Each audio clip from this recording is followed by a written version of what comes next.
Hi guys, good evening and welcome back once again to the EdWord. I'm your host Eddie, and in tonight's video I'll be discussing what I thought of the latest and sadly final but oh so great episode of the limited series Obi-Wan Kenobi, which dropped today on Disney+. Bravo.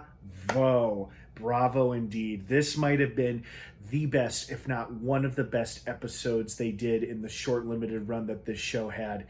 I mean, this had a little bit of everything. Now, before I get into all of that, of course, please be warned, this is obviously a spoiler-filled review, so if you haven't seen the Obi-Wan Kenobi finale yet, and you plan to watch it, and you haven't seen it yet, do not keep watching or listening to this video review, as I will be discussing spoilers, and I mean spoilers. So, you have been warned. That being said, let's dive right back into it.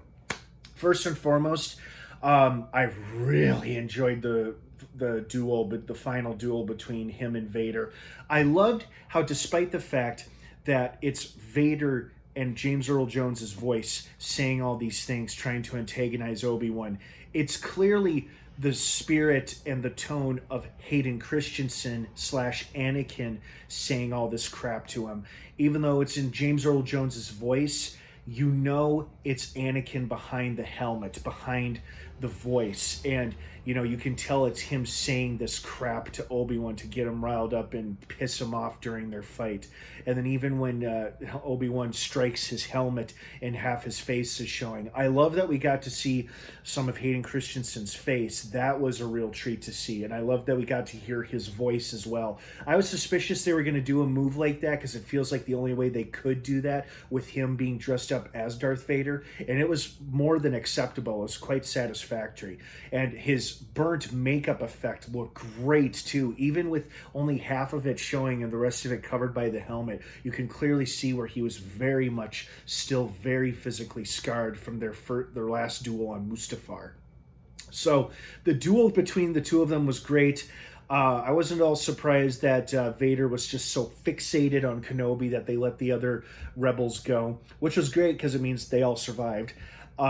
I also really liked the farewell and the reunion between Obi-Wan and the Organas. That was pretty cool. And the super moving tribute that Obi-Wan gave to Leia about her parents, about Anakin and Padme, was very sweet, very touching.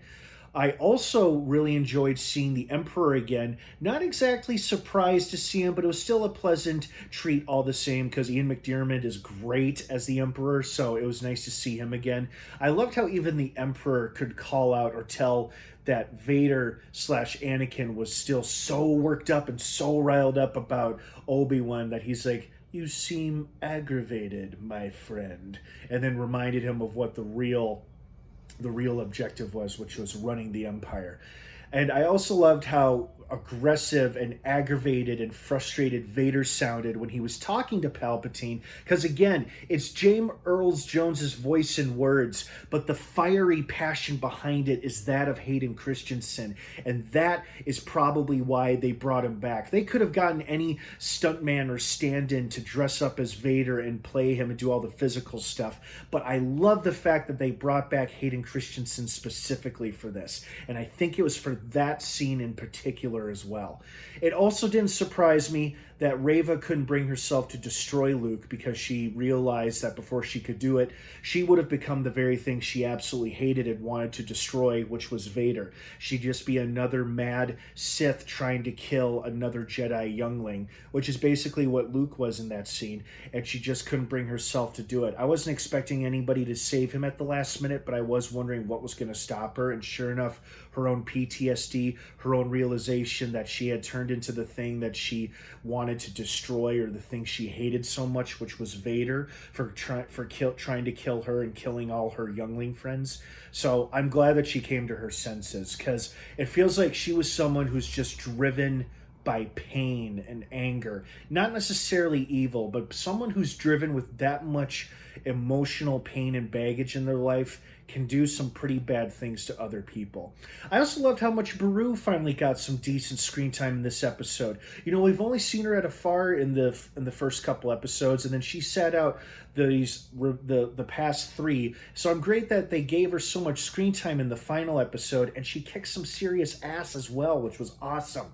Speaking of kicking ass, I thought the big cameo that was revealed was Palpatine. So I had made peace with the fact, oh, we're not going to see Qui-Gonn. He's not going to appear. But sure enough, in the closing seconds of the episode, he finally appeared, and Liam Neeson looked great. He looked and sounded great, just as he did all those years ago back in Phantom Menace. Wow, what a treat it was to see him again. As brief, as short it was, it was short but sweet, and that was a real treat to see him and Obi-Wan exchange some words here and there in dialogue. And it sounds like Obi-Wan is truly ready to now learn the path to immortality like Qui-Gonn finally has. So this was a great final episode. Oh, and I loved that they acknowledged the meme that it has become, with Obi-Wan's first words being to Luke, "Hello there." That was the best. This episode was so satisfying, so good. It was exciting, emotional, everything you want in a good final episode. Now, was this truly the final episode, or could we possibly get a season 2? Maybe, maybe not. Honestly, I'm okay either way, because it feels like they told a pretty conclusive story that came full circle for the short 6-episode run that this was. It was quite satisfying, and I very much enjoyed it, as I hope you all did too. So what did you guys think of the final episode of Obi-Wan Kenobi? Did you like it? Did you love it? Did you hate it? Were you expecting more, expecting less? Let me know what you think down below in the comments section. Have a wonderful rest of your night. Obi-Wan Kenobi is now streaming in its entirety on Disney+. I'm going to have to rewatch it, I think. All right, guys, have a great rest of your night. Thanks for watching. And of course, until next time, may the Force be with you.